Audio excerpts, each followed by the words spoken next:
Welcome back to Minions and Misfits, everybody. It's the family-friendly, off-kilter, actual play TTRPG podcast where we play as weirdos, NPCs, monsters, minions/misfits.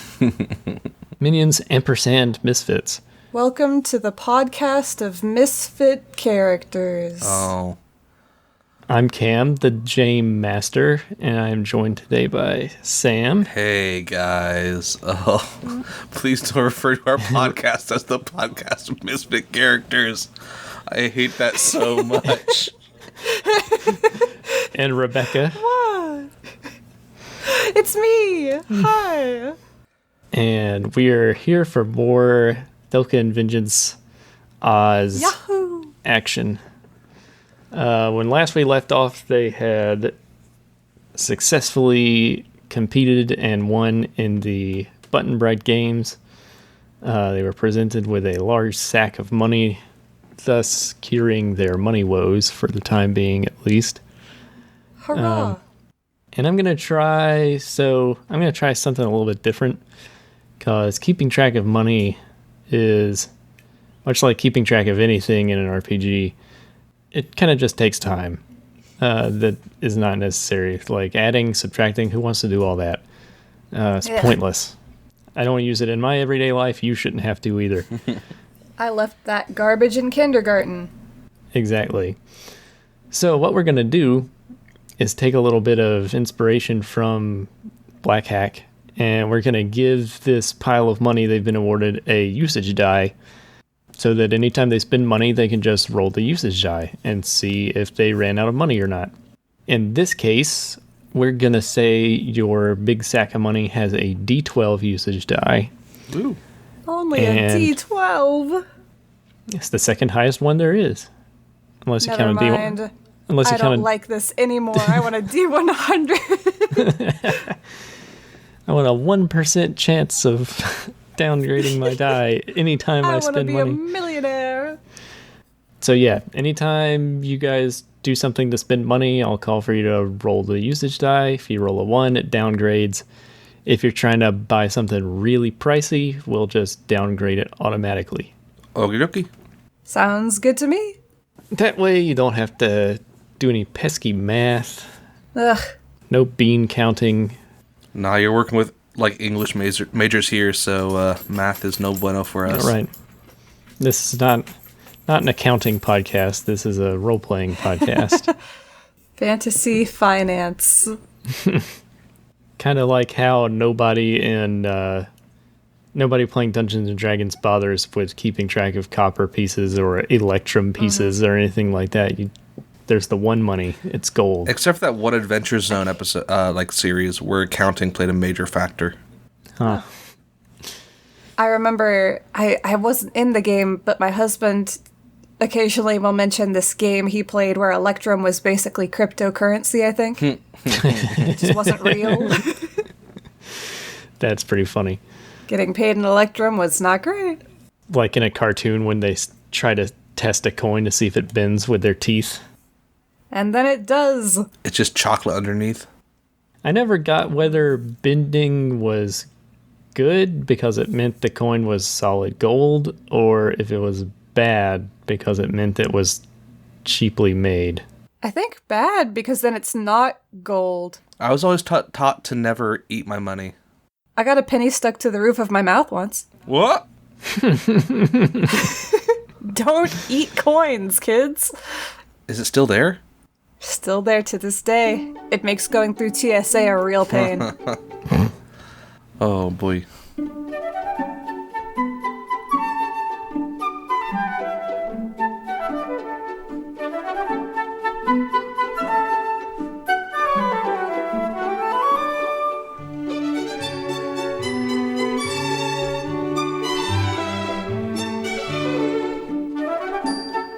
Alright, so Thelka and Vengeance, having successfully defeated the competition, are now hanging out in the area of Quadling known as Toasting, which is where all of the best restaurants, bakeries, cafes, etc. in Oz can be found.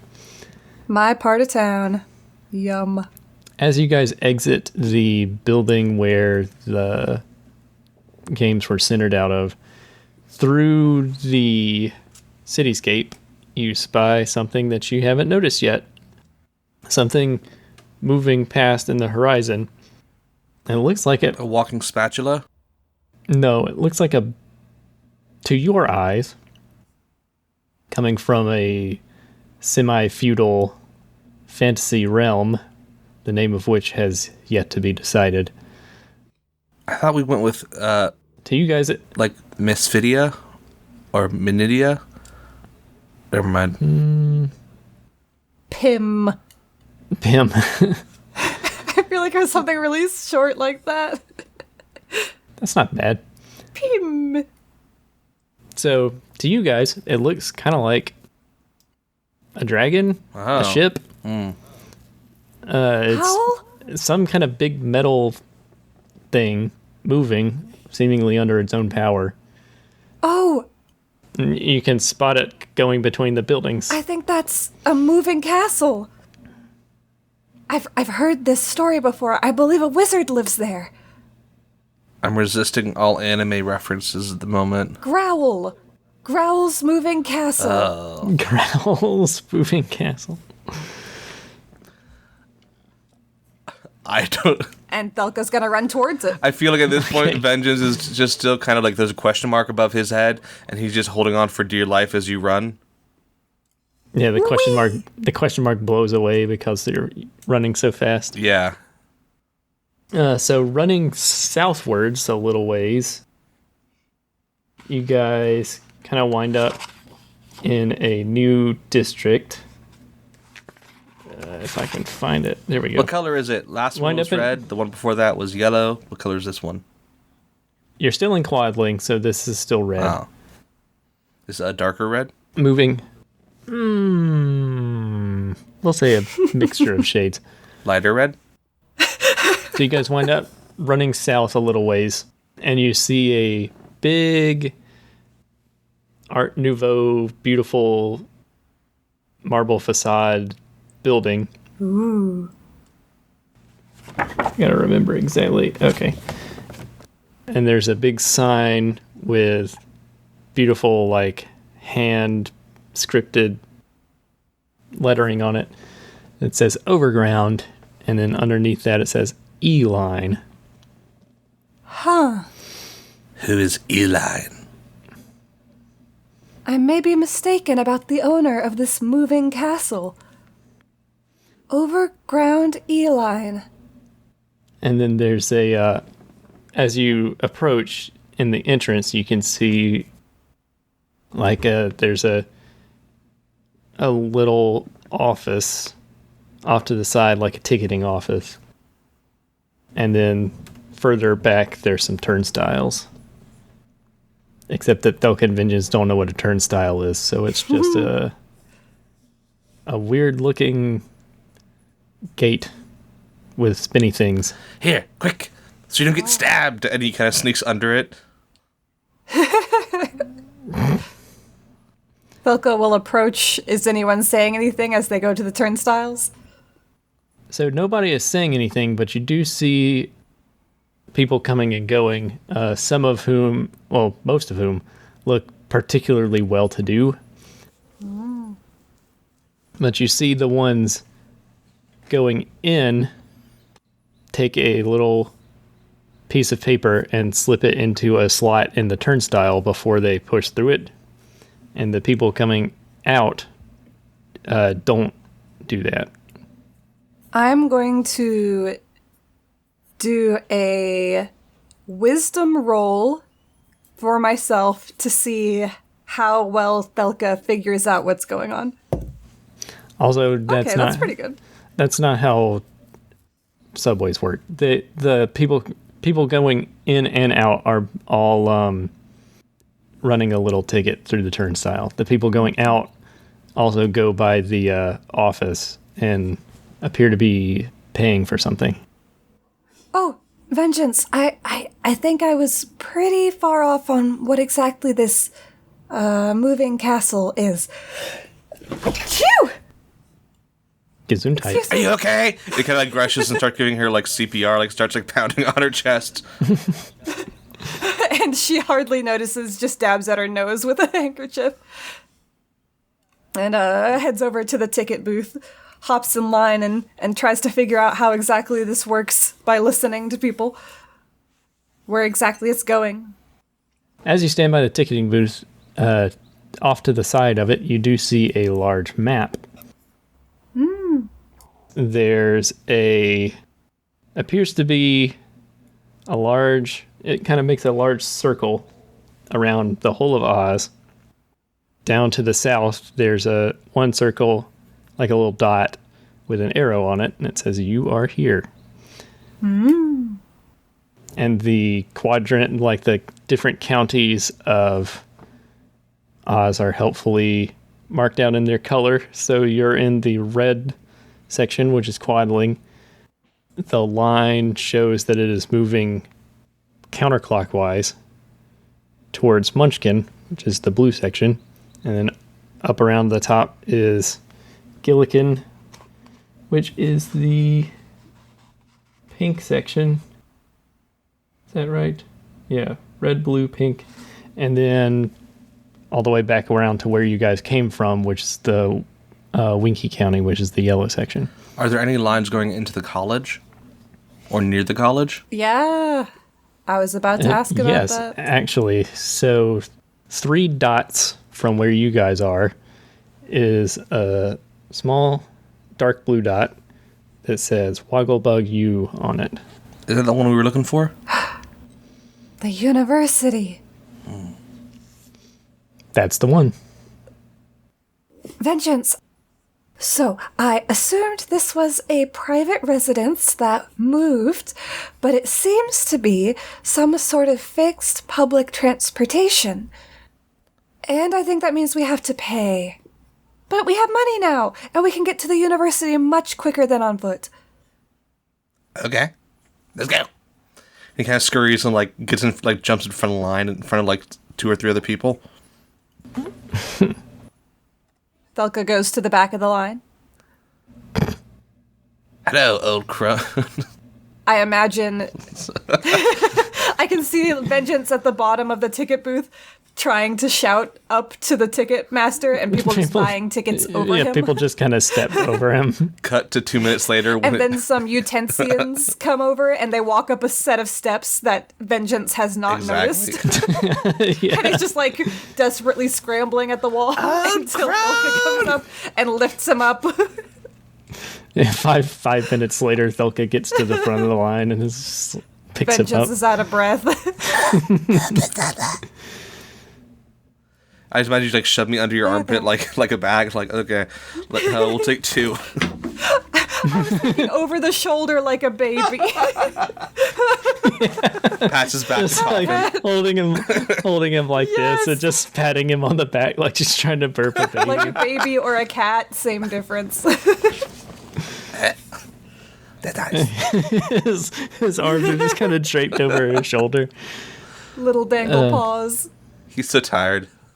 I'd like 1 ticket, and 1 ticket, 1 seat. One adult, 1 child. University. Please get a like booster seat or something. Surely they don't charge for infants. I can hold him in my lap. Roll charisma for me, just to see if you can convince them that that he is not a talking animal and therefore is not subject to requiring a ticket. Should I roll as well? Charisma. Or no? You can. That's a great idea because I failed. I succeeded. I have a 7 and I rolled a 5. I imagine Thelka's just kind of anxiously doing what I just did a second ago, so she's not helping at all. Vengeance is like, what sounds do stoats make? I watched Phineas and Ferb. That's a platypus. The lady in the ticket counter like pulls out. She like there's a big roll of tickets. She like takes one off and stamps it with something and then tears it and hands it to Thelka. Oh, thank you. Do I have to pay? No, you don't pay, and you pay by stop, so you don't pay until you get off. I've never been on a train. I've been on subways, I guess, so kind of, but... not as an adult. Not as an independent adult. To the train! It's hard to, especially now because you just scan a little card. Yeah. So it's kind of tricky to picture what it was like before that existed. It was either tokens or tickets. I want more trains. So, presumably we get on the train? Or... Yeah, so you get up, she slides the ticket in the turnstile and pushes through, and you see the ticket pop back out the top. And having watched other people do it, you know to hold on to the ticket and take it up with you. And you go up this really lavish marble staircase up to the elevated train platform. There's like some really nice benches and a nice big clock and everything. And the train isn't there yet because it just left about 10 minutes ago. But from the platform, you get a really good view of the area of Quadling that you're in. You see all the red buildings, and you can see people down on the street going about their business. Do you see any utensils? Yeah, you see utensians, you see cutting clips, you see humans, you see... Do you see any spatulas? At least one. Is he with a knife? No. Dang. He's with a peeler. And what does their child look like? They don't have one. Oh. But the peeler is quite appealing. I could go... what about, like... Could we find a whisk? And what would that look like with a knife? Would it be, like, the most deadly of all, like... Because... Like a whisk, but with all blades? Because that'd be sick. And he totally should get that as a weapon. Well, not if it's a sentient has living her notebook being. out, and Vengeance is scribbling with the pencil his ideas. So, like, how do they reproduce? I picture Vengeance holding the pencil in both hands, like kind of like a broom, just like scribbling stuff with it. I guess, moreover, is there a pregnant utensil? And if so, what does it look like? Well, I don't think they're mammals. Maybe they lay eggs. Since you don't know what it looks like, you don't know if you can see one or not. What a good workaround. And then reproduce through what's that thing where they just like split off something new? Oh, it's not osmosis. Binary fission. I don't think that's the word, but let's go with it. They just split off a new fork. Budding. You don't know. They could be made in some form or fashion. I mean, really, if you think about it genetically, after a few generations of intermarriage between all the different utensils, you just have a bunch of weird shapes walking around, right? Right. Yeah. But then So it must be that they're made. They're made in a factory and they just adopt the babies. It's like in robots where it's like the fun part is building the robot. Right. And then also, so you guys are kind of people watching from the platform, but also off in the distance, you get a good view of this big, tall spire or tower that's being built in the center of Quadling. It looks a lot like the tower that on the poster you guys saw when you first entered across the bridge. That has like all the different towers from different sections plus the Emerald Tower. Yeah, so this one appears to be one of the smaller ones that you saw on the poster. And it does appear to still be under construction. Mm-hmm. You can see kind of the tops of scaffolding and cranes and stuff like that, which, again, something you guys haven't really seen much of. You've probably seen like primitive cranes. The lever and the pulley do exist where you come from. But you've never seen them on this kind of scale before. That's incredible.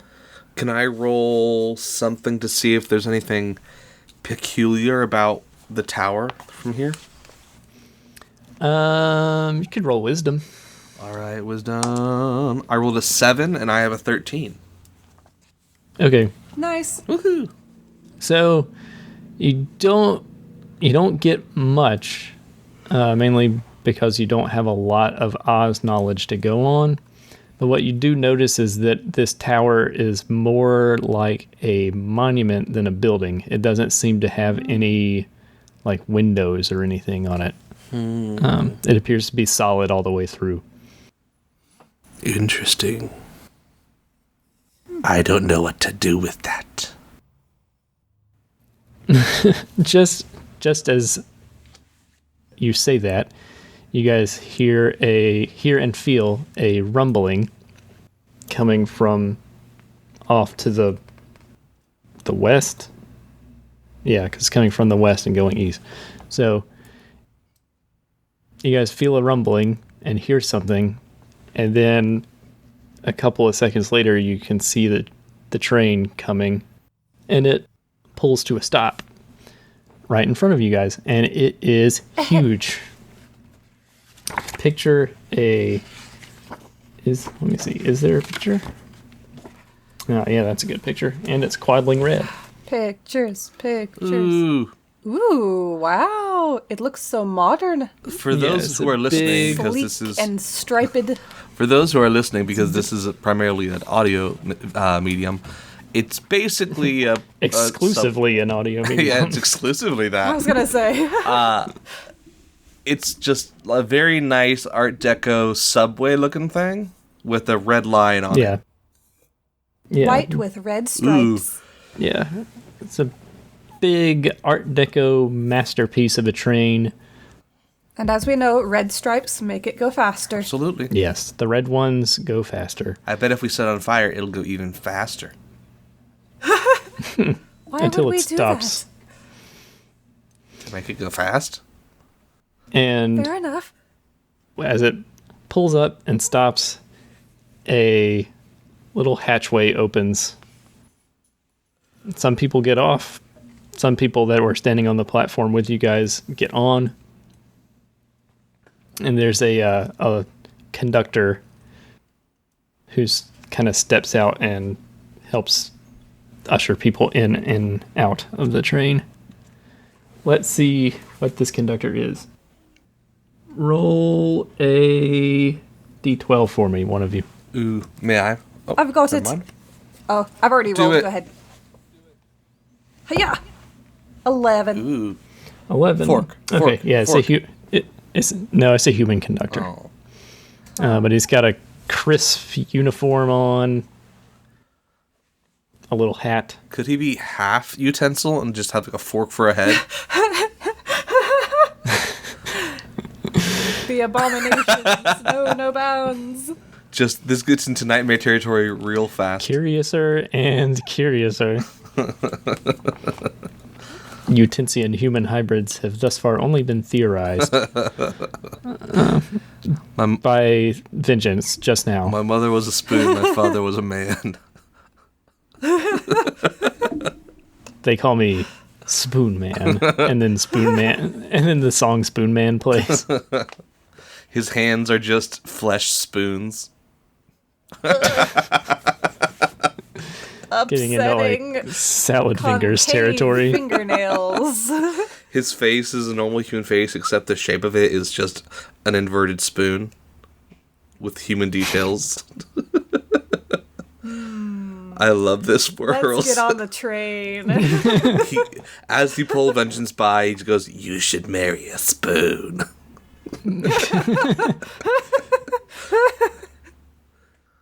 His mother always told him to watch out for spoons. She was kind of racist. Oh. Very sad. That being said, the inside of the train is just as nice as everything else to do with the train that you've seen so far. Now I'm just giving the conductor a backstory of, like, he brings a spoon home for prom, and the mother's outraged, and his prom night is ruined. And this spoon day is like, don't worry, we'll show them. And they go to prom, it's like a beautiful thing. And it's like a whole point of evolution in this conductor's life. And then 20 years later, when he, with a spoon, was the one who got away, some random stoat whispers, you should date a spoon. He's like, I should call her. Yeah, it's a single tear in his eye. You've changed this man's life without even realizing it. Oh my gosh. There's, it's lavishly decorated. Very comfortable padded seats. There's floral arrangements all over the place. Could we discern whether? Sorry. Could we discern whether or not it's new? Oh yeah. Well, if it's not new, it's been extremely well maintained. Gotcha. To the point where you can't really tell if it's new or old. And then, as well as those details, the windows are made of this sort of emerald tinted glass. As we've been traveling, have all of the streets had this same kind of care taken for maintenance and cleanliness? In the places you've been, they've all been about the same, yeah. Even if it's not as immaculate as this train, it's still kept tidy and well-maintained. Right, yeah. You haven't noticed anything like any rougher-looking areas, at least in the parts of Oz that you've seen so far. Are there only rich people on the train with us, or is it kind of like a variety of people? Most of the people on the train seem pretty well-to-do. Various tiers of well-to-do. Not all of them seem uber-rich, but all of them are... I mean, most of the people you've seen are well-dressed, but some people you've seen have had outfits like yours that seem probably a little bit more out of date. But most of the people on this train are dressed to the nines. They got it going on. They are. Have we seen anyone who seems poor, at least, or not well kept, even if they're like us and they're wearing thrifted clothes that are a little out of date, a little dingy, but still maintained? Has everyone been like the streets, well maintained? Yeah. You've seen, like, you haven't seen anybody abject or anything like that, but you've certainly seen various, degrees of wealth. Yeah. Like the people in Pokes when you first arrived were all a little bit more humble in their attire than the people that you're seeing here. Being that you're in Quadling and is the entertainment district, you can kind of surmise that is a lot of rich people hang out here. What have we seen in terms of law enforcement? So the area where you guys got on the train, you noticed there were a lot of guards kind of running drills and stuff like that. It seems... Were they all primarily human, or did they vary? They varied. Okay. And then there was kind of... At the train station, there were a couple of guards that actually seemed posted there. So you've seen guards here and there, but you haven't seen them in action at all, really. This place really is incredible, Vengeance. I think Vengeance looks around with suspicion and just kind of whispers, "But keep your wits about you." And then the snack trolley goes by. And he's like, "Ooh." Oh, whatever that is. He's pointing at the wheel.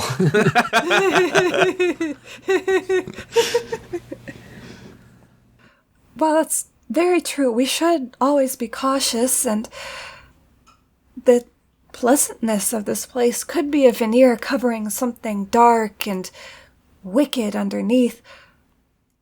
But at the same time, when streets and public Public houses are kept so well maintained, it really does reduce crime, I've found in my travels. This place seems to be doing pretty well. You know what also helps keep crime down? Vengeance. Killing all the poor. Did you say...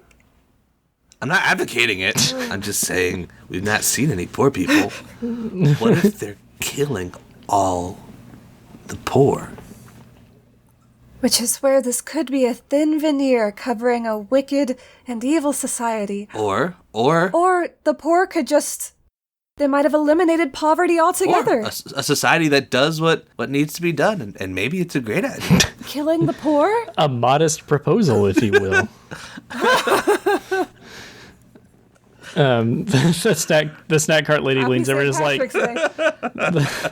Never forget, God may have caused the potato blight, but the English caused the famine. The snack cart lady is like, can I interest you in some Soylent Green? Sounds delicious. No, that doesn't actually happen. But as Thelka and Vengeance are discussing this, the train kind of lurches back into motion. Lurches at first and then moves smoothly onward. It takes a good amount of time, probably about 20 or 30 minutes, but then you hear a voice come from like a little like horn-shaped klaxon up at the top of the car. Let's see, what's the next? Okay. It's a kind of stately sounding voice going, next stop, Fuddleville, County Quadling. Fuddleville. And we're not getting off there. We want to get off like 2 stops down, you said, right? Right, 2 more stops. Okay. But I want Sam, roll me a d20. A d20, you got it. Sam, is it just me? Or do you feel like something is about to go terribly wrong? Well, you know, Vengeance. He's always very upward and positive. I rolled a 16. A 16, you say. Okay, now roll me a d12. Oh, boy. Into the unknown. Into the unknown. Where's my d12? Oh, here it is. I rolled a 4. Oh. Brendan Urie boards the, Yes! boards the train, singing Into the Unknown. No, what did you roll? A 4. Wait. A 4. Panic at the Disco guy? Yeah. He sang a cover of Into the Unknown. Oh. What a cameo. A 4. What a beautiful wedding. Let's see. Hold, please. Do. For the record, neither Vengeance nor I advocate killing the poor. A modest proposal was satire. Indeed. There's a great sketch about it on YouTube, actually, by Mitchell and... What's his name? David Mitchell and something else. Anyway, look it up. It's Somebody. very funny. David Mitchell's friend. Yeah. So roll me a d6 real quick. Oh, no. Another dice. I'm going to use my Colorado dice. Colorado. 5. Colorado. Okay. So a group of 5. Spoon. Nope, they're not spoons. They're human-sized and they're human-shaped. Human-sized spoons? No, they're human-sized and human-shaped, but they're flat and they look like they're made out of jigsaw puzzle pieces. Are these the cut and clips? No, these are fuddles. Fuddles. Okay. Oh. They'd be really fun, puzzle like, people to punch in the mid center, like punch a puzzle piece out and they crumble down. That's got to be a thing, right? I don't know. I feel like they would still stick together. Certainly, when I take apart my jigsaw puzzles, it's a real pain. You got to take them one piece at a time. Oh, I just like throw it all into the box. And then there's big old chunks. Those are clues for next time. No. All right. Anyway, I want it to be difficult. are they looking? Are they looking friendly? Are they looking aggressive? Do they look like kind of vindictive youths? You know what? Roll me a d10. Do they look like they're killing the poor people? We got this figured out, Rebecca.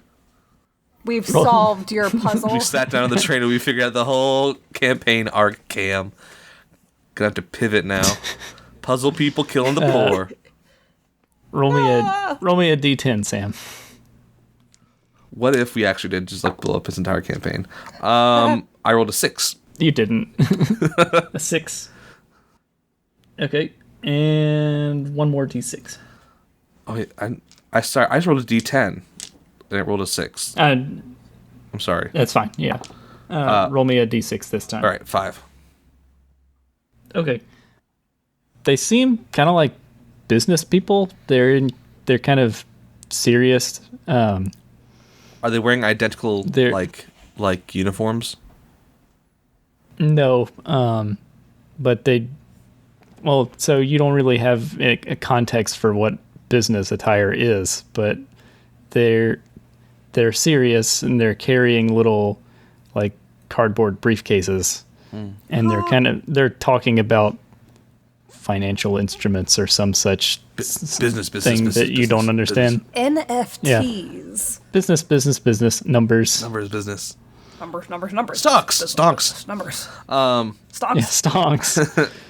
Did you see the stonks yesterday? Are they okay? Are they paying any attention to us? Or are they kind of preoccupied? Nah, they're just bystanders. Okay. Well, then I imagine Vengeance was kind of just stay seated and not offer a seat to them. Okay. Another span of about 30 minutes goes by, and you hear the voice again say, "Next stop, East Munchkin County." This time, Rebecca, roll me a d20. Oh boy. 15. 15, you say. Okay, roll me a d12. 4. Train explodes. 4. Aw. Game over. New season. This time, it is a few Utensians that get on the train. Vengeance roll like me a pats the D6. seat next to them, like come sit here. 5. 5 Utensians. Okay. What utensils are they? Let's find out. Rolling pin. Oh yeah. Yeah, we'll say there's a rolling pin. Let me get some inspo from the Ice book. cream scoop. Ice cream scoop. Rolling Yeah, pin. let us just pick. What could go wrong? Rolling pin, ice cream scoop. Ice cream scoop. I want one teen who's just like a straight up like butterfly knife. And this is what the rolling pin looks like. Oh, it's amazing! It is sideways. This book is worth buying if only for the utensil art. Yeah, this one page. He's horizontal, not vertical. For the listener, that's What is that? Says- What is that knife that like 50s greasers would use? It flicks up. I think that's a butterfly knife. no, it's a switchblade. Yeah, I want one to be a switchblade, like a teen switchblade. That's not a utensil. He's a butter knife trying to so- be a butter knife dressed Tenderizer. as a switchblade. I want rolling- a meat tenderizer with a little pair of spectacles. A rolling pin. What did we say? An ice cream scoop. Two spoons that look like they're from different sets of cutlery. One of them's kind of short and thin, like a tea stirring spoon. The other one is a little bit more robust, like a soup spoon. Wait a minute. And then the last one is... I just imagine I'm trying to think. the conductor looks over. He's like, Lucretia, like.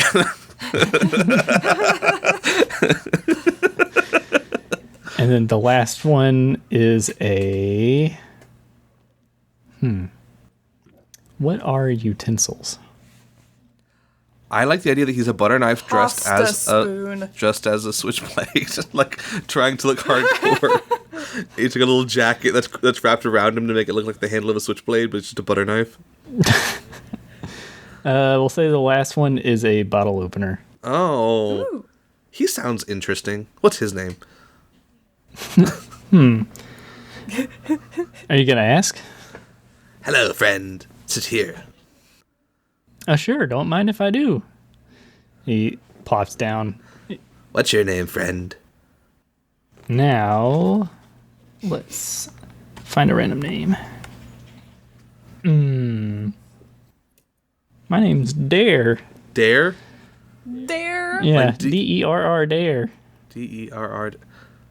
You know, Dare, I like the cut of your jib.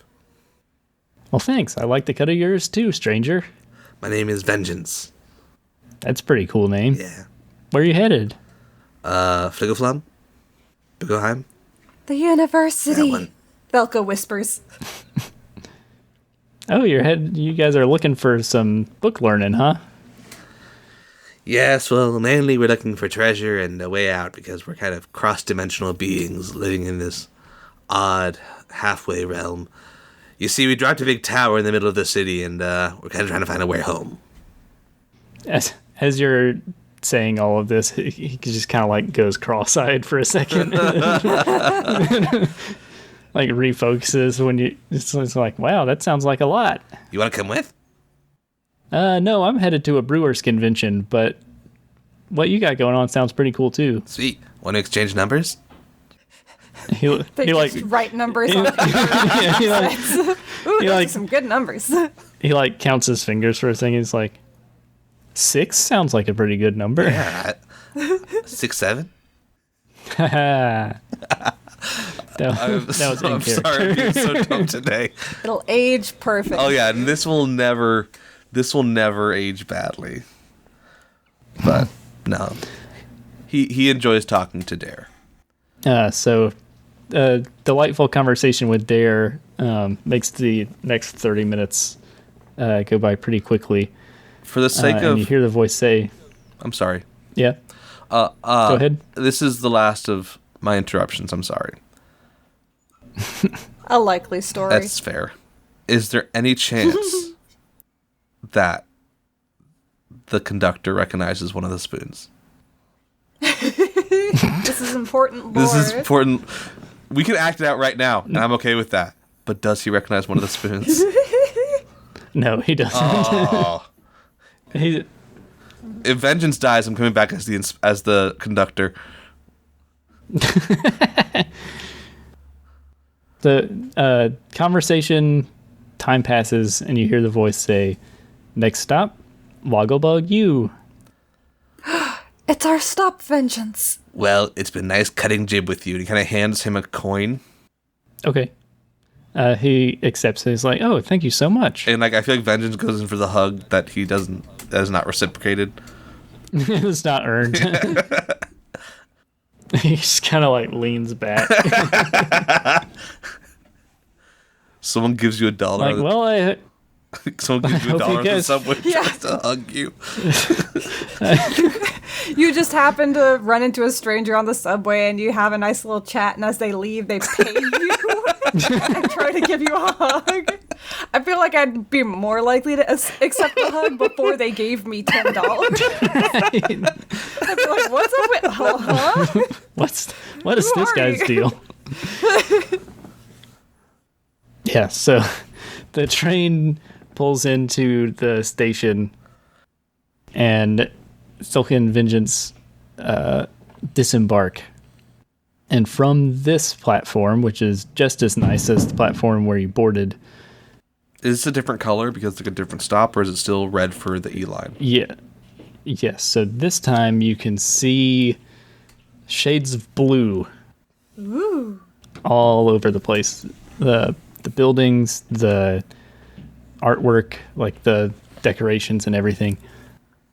And off kind of a few blocks away from the platform, you can see a big Art Deco style building.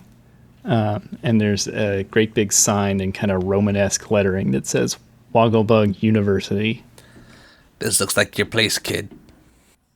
Sure does. Let's go see what we can find out. And they walk, and I imagine like the music from Wizard of Oz is like, "You're out of the sun, you're out of the light. Step into the sun, step into the light." Kind of plays as they walk towards it. Actually, I'm picturing the jingle as being like a jingleized version of the Lollipop Guild song. That's even better. You get off the train, and you hear a little tone go, bum bum bum bum bum bum bum bum bum bum. That's a jam cam. We get a shot of Thelka walking down the street, and she does the little fancy footwork that Dorothy and the crew do. Just two-stepping down the yellow dick. They go to the university. And they're walking arm in arm, and like Dare is like being dragged along despite wanting to be back on the train. Not really. And as they kind of go down the stairs, exit with their ticket and pay at the window, one of you roll your D12 usage die for your monies. Would you like? I'll do it. Bless this die, Sam. Blessings. It worked. I rolled a 12. Perfect. They take your ticket. They charge you the fee. And then you're off on your way to the university. But we, as the viewers, see the camera facing behind them. And we can see the tip of another one of the spires. Also, Not at all ominous. Also still under construction in the background. And that is where we'll leave off.